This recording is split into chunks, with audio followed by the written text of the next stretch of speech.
to the Port City Plate Podcast, presented by Beautiful Bites Food Tour. The Port City Plate Podcast, serving up the food, history, and people of Mobile, Alabama, for people who love the Port City. I'm your host, Chris Andrews, and back with another exciting episode, one that I've been anticipating since they opened in early 2024, and that's the Velvet Pig.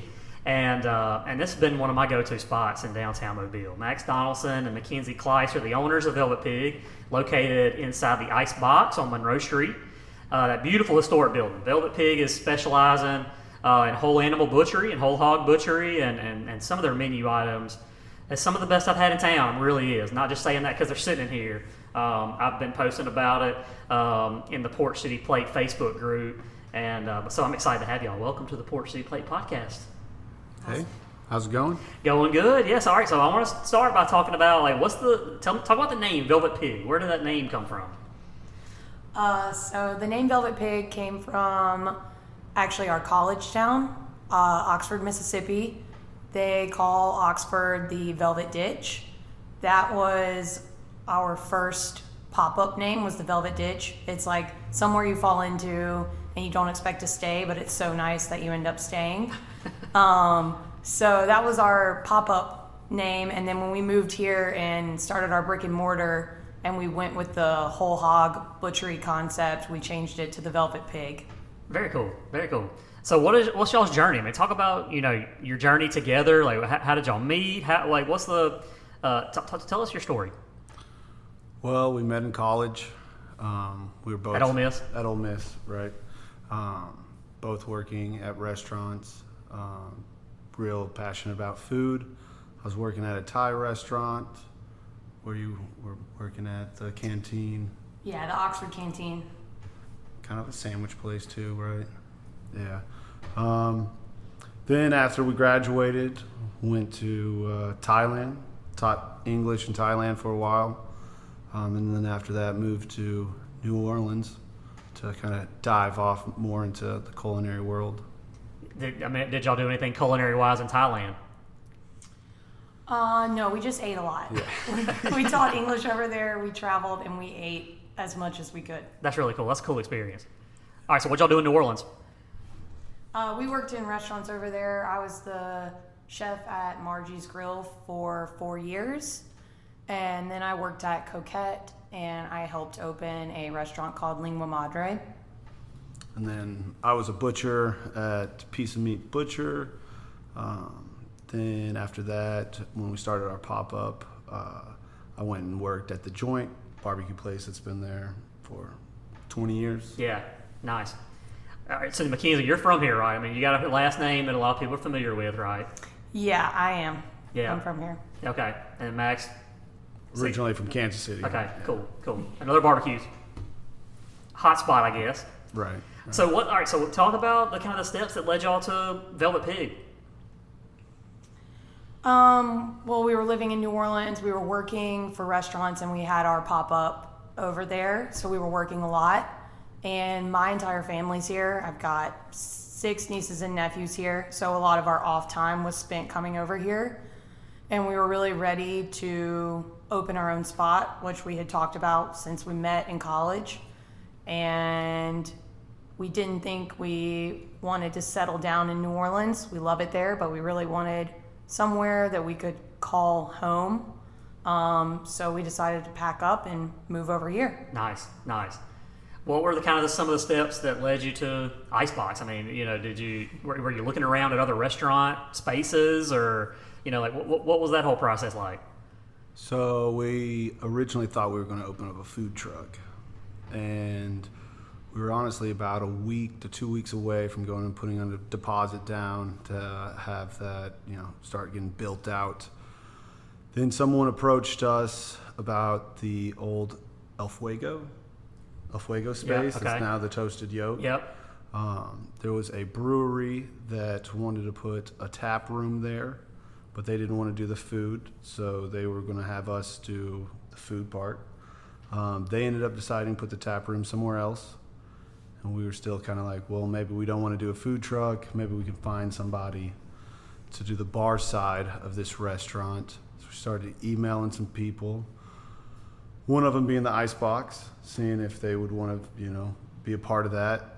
And about 45 minutes after we emailed, Taylor Atchison, it's like, I'm not interested in the Fuego space, but I am looking to put a kitchen in the icebox. So, I mean, that's how it started. Nice. Yeah. And I guess shout out to Taylor because same landlord that I have here in this space. Yeah. So, but no, I think the icebox, that's the perfect location for y'all.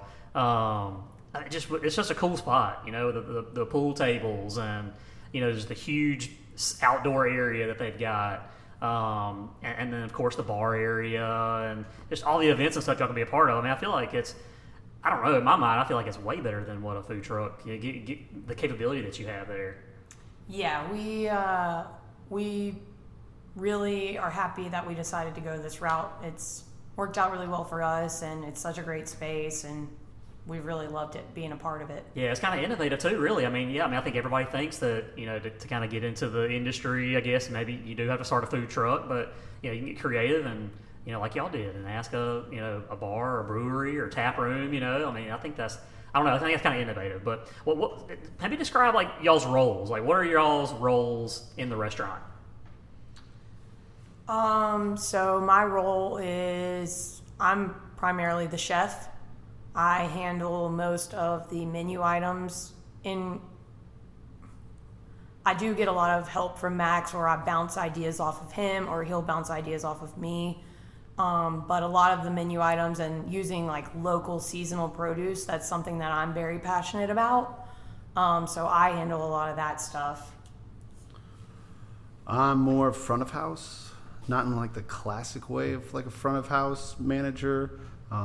With the butcher experience I have, a butcher is very much front of house, customer service more than you would think. Yeah. You know, just kind of counter service. So I do the butchery side and then handle the general public. Yeah.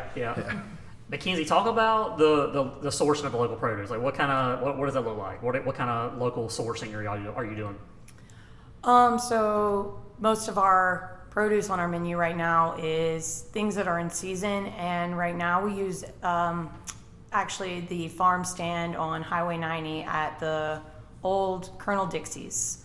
And they're really great. They have Chilton County peaches, they have local Creole tomatoes, sugar baby watermelons, they have Silver Queen corn, so all the stuff that we need for our menu, and it's really great because we get to support a local farm as well. Yeah, that's so cool. I love how it changes depending on the season, but maybe also what you're butchering too, right? Mm-hmm. I mean, isn't that kind of how the menu changes?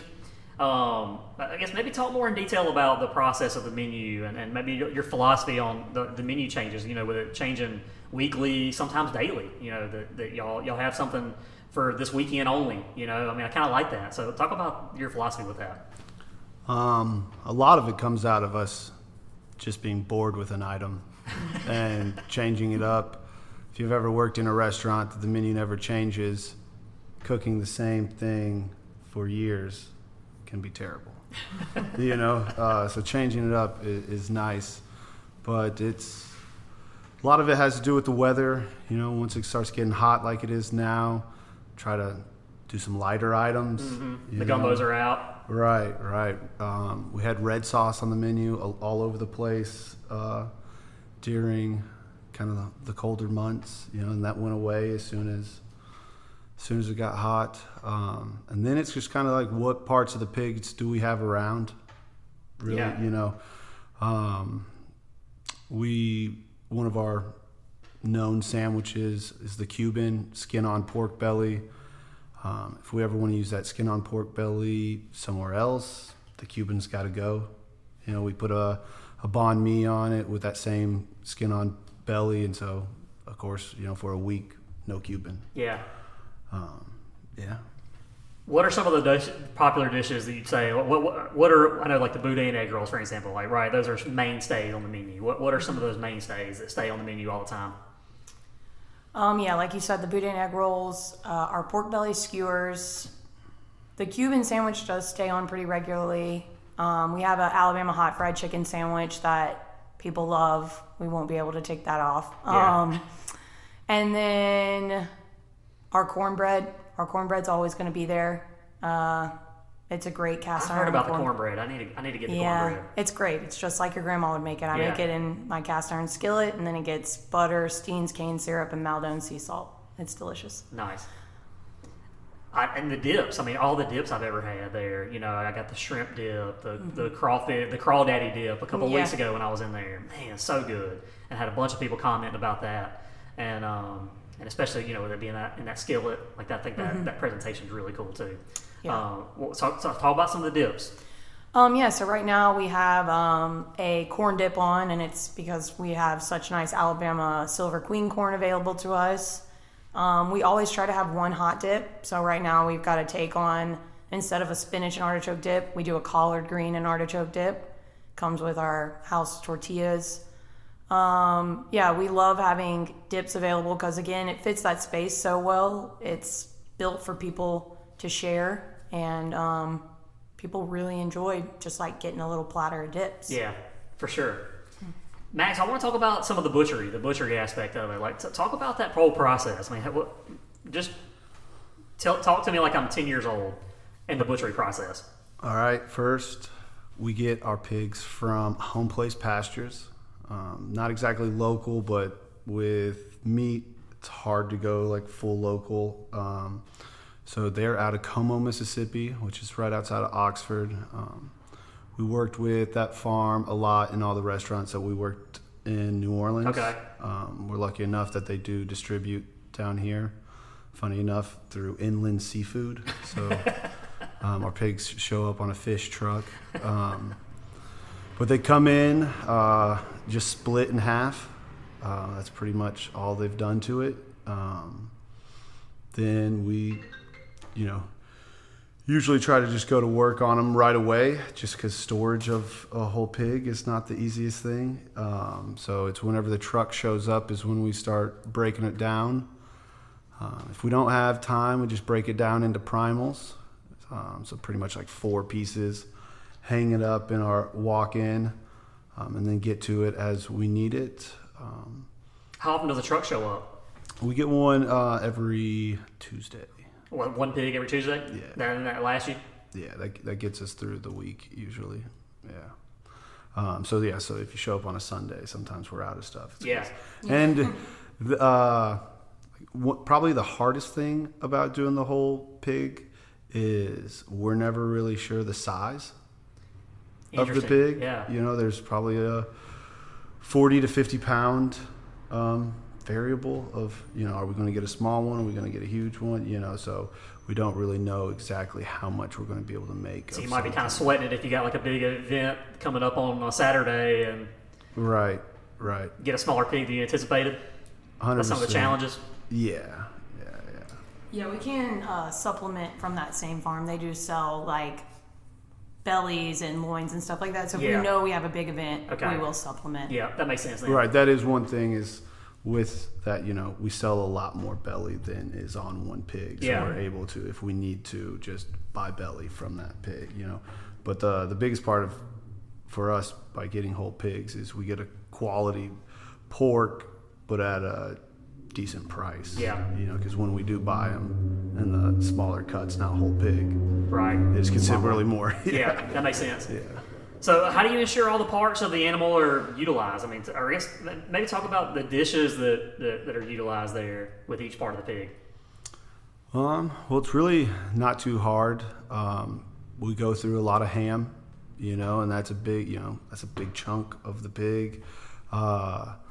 The shoulder goes into our boudin. Our boudin's great because boudin is a scrap meat sausage. After you get done breaking down a pig, you're probably going to have 10 pounds of pork that's just not a whole piece, or you just can't use it. But that's just something. For the boudin. Right. So that's why boudin will never leave the menu. And then what else? The pork loin. We have a pork loin and collard green sandwich on. We brine the hocks and use those when we make our collard greens. And then some of the smaller parts we will freeze until we have enough. Like we did that with the tenderloins, and then I ran a pork and peaches special with the tenderloins once we had enough of them. and like the pig feet and all the bones that goes into our stock.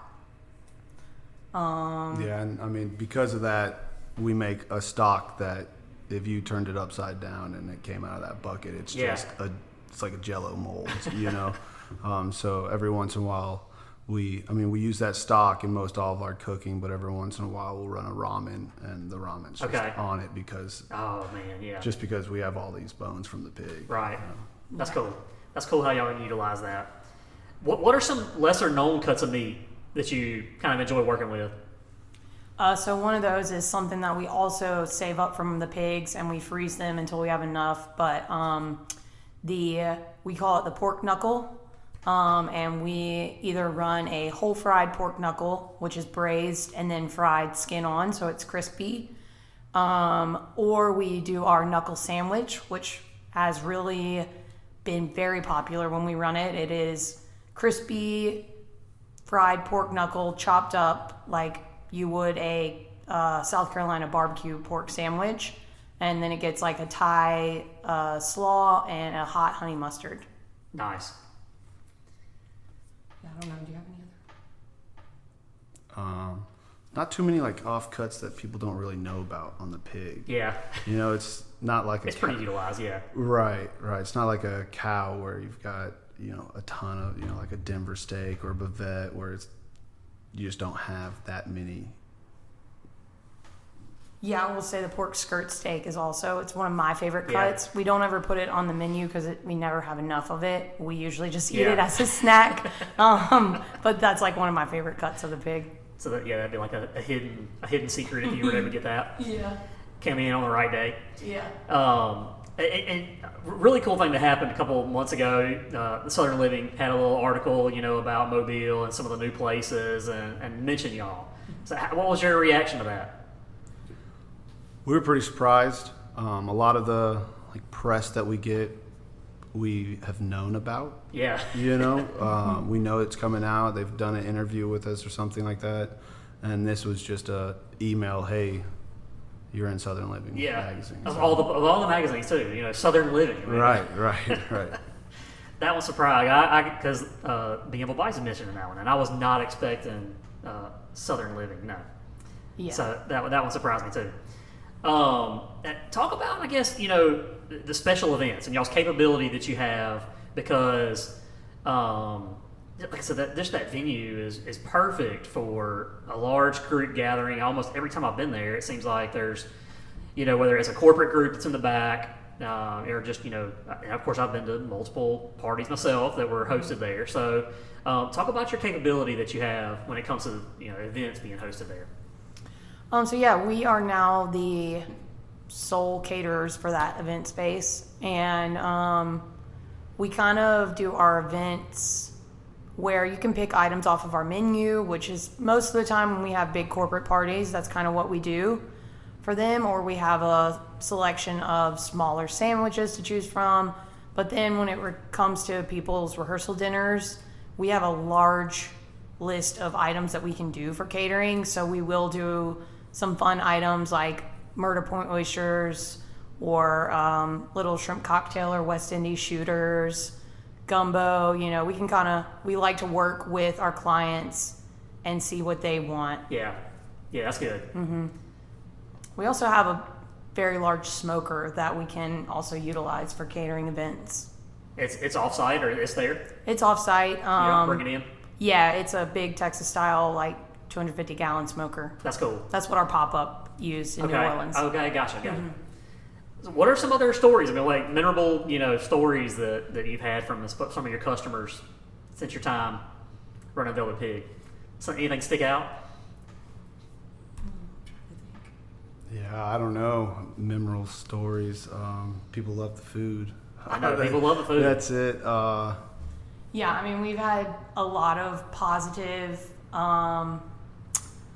feedback from people, and we've gotten a lot of support from all of our patrons. The Oakley community has been really supportive towards us, and we've been growing at a lot faster rate than I anticipated for us.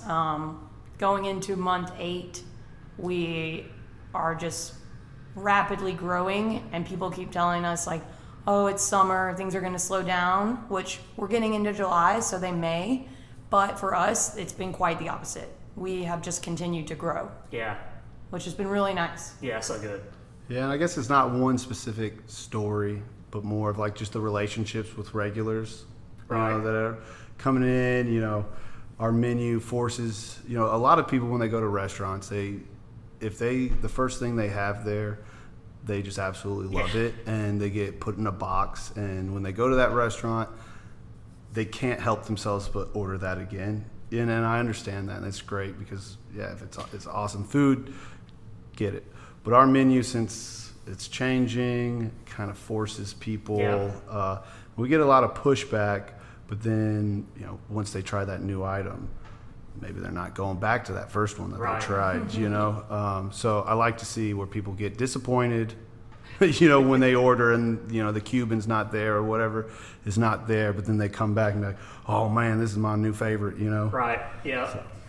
I know, I'm guilty of that too when I think about I'm looking at y'all social media and I see what you've got on there, if you post it on a Thursday, I'm like, man, all right, I got to get Developed Pig this weekend because if I don't, it's going to be gone.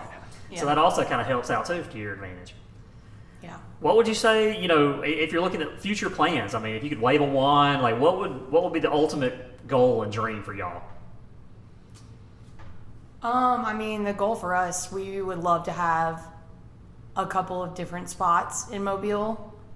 Not to say multiple Velvet Pigs. We would love to open a couple different concept restaurant, bars around Mobile. Yeah. Really just kind of invest here. I think there's a lot that Mobile doesn't have that would thrive here. So that's kind of what we hope to be able to do in the future. Yeah. Yeah, so cool. Y'all have been really innovative so far, and that's cool to see that continue. How would Mardi Gras go this past year? Because I know y'all had just kind of moved in, just kind of getting your feet wet and being right there on the parade route. That's got to be another huge advantage, I think, for you. No, it was good. We didn't know exactly how it would go, right? How popular we would be, and it was still pretty early on, so people didn't really know that we were there. So anybody who was eating from us was mostly just eating because they were at the icebox, right? Right, and we switched. We didn't know how busy it was going to be. We switched to a New Orleans carnival type menu for it, and maybe we switched a little early, probably. It's kind of a menu that could help the volume. Yeah, exactly. Yeah, a lot of restaurants do that during Mardi Gras. Yeah, just a limited Mardi Gras menu. Yeah. Right, and I think we probably would only need to go to that menu on that Thursday. Yeah, leading up to Tuesday. Right, Yeah. that break. Wednesday's the break, and then it's really all right, 5 days, 6 days of Mardi Gras. But we'll still probably do that. It's fun because you can completely do whatever you want on that menu, especially outside of what we're usually doing. How did you think it went? Yeah, I think it went great. I agree. We discussed everything afterwards, and it went great. It was good, but we agree that I think we probably next year we'll wait and switch over to that menu for the real week of Deep Gras. Yeah. The Deep Gras menu for sure. Yeah, and surprisingly, St. Patrick's Day was bigger than Mardi Gras for us. Really? We sold out of food 3 times in one day. On St. Patrick's Day, we kept having to close and make our menu smaller and then close and make it even smaller. At the end of the day, I think we just had smash burgers and french fries. Where was the traffic coming from on St. Patrick's Day? I think overflow from Callahan's. Yeah. JT had kind of told us that he thought he's been really great and really supportive. And he was like, I think y'all are going to get a lot of business of people just getting away from the crowd, and then they'll come back. And that's 100% what happened. That's cool. That's really cool. Yeah, we're just right there between them and downtown. Dailies. Yeah. Yeah, so if you're just walking that route, why not stop? Yeah, I think it's O'Daly's in the morning. I think they make their way down to the Father Ryan statue. Then, so yeah, they're walking right by y'all to Callahan's for the next stop. So yeah, it did work out. So, all right. So, if somebody's not familiar, how can they keep up with you, or how can they come find you? I know the Icebox, obviously, but talk maybe the address, social media, all that kind of stuff. Yeah. So Hours of operation. So the Icebox, we're located there. It's 755 Monroe Street. How you're going to be the most up to date on what we have on our food is going to be through either our Instagram, which is just Velvet Pig, or it does correlate to our Facebook page, which is also the Velvet Pig. And then our website is going to have our updated menu every day, which is velvetpiggy.com. Our hours right now are Wednesday through Sunday. Wednesday and Thursday, we're open from 11 to 10. Friday, we're open from 11 to 11. Saturday, we're open from 12 to 11. And Sunday, we're open from 12 to 7. Gotcha. All right. So lunch and dinner Wednesday through Sunday for sure. Yep. Nice. All right. I like that. Hopefully, by the end of the year, we'll be open for Tuesdays. Okay. Yeah. That's the goal. Yeah. Yeah. Tuesdays, I feel like are a good day. Yeah. Decent. But yeah, that's awesome. So our next, we'll move on to our next segment of the podcast, which is called Meat and Three, and very appropriate for this episode especially. But Meat and Three is, we've already gotten into the meat of the podcast, so I've got 3 questions that I want to ask y'all. And so the first one is, what are some of your favorite restaurants? Some favorite restaurants that y'all like to go out to eat at? Maybe used to like to go out to eat before you work all the time. But I mean, you also got Monday and Tuesdays off. So, what were some of y'all's favorite spots? We love going to Red or White. We try to get there whenever we can. Yeah. The Haberdasher. Yeah. You can find us there most Sunday nights. Yeah. Definitely. Have you had the food at Haberdasher? Yeah.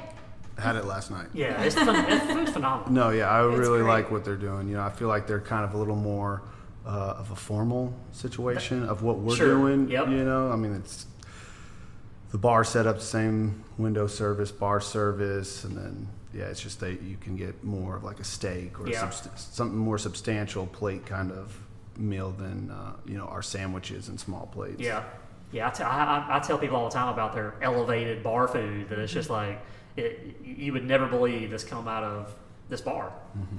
They're doing a good job. All right. So, what about favorite restaurants between maybe say here in New Orleans, within driving distance? Here in New Orleans, does that include New Orleans? Yeah. Ooh. There's so many over there. I don't know that we go to a ton in between. Every now and then we'll stop like in Bay St. Louis and get a bite on the water. Right. But some of our favorite spots in New Orleans are Stein's Deli. Really can't beat a good sandwich from there. And then actually there's a new little pizza spot that opened up on Magazine called Saint Pizza. It's the best pizza I've ever had. Really? Yeah, and they have a sister wine shop called the Patron Saint. Yeah, they were actually just in the New York Times. Oh, nice. For pizza. That's cool. Yeah. Within just 4 months of being open. Yeah, that's big time. So it's good. It's good. Coquette. Yeah, Coquette's like one of our. I also worked there, but that's one of our favorite spots. Yeah. To go for a nicer meal in New Orleans. Do you have anything that you kind of want to put on your menu that you're kind of hesitant about?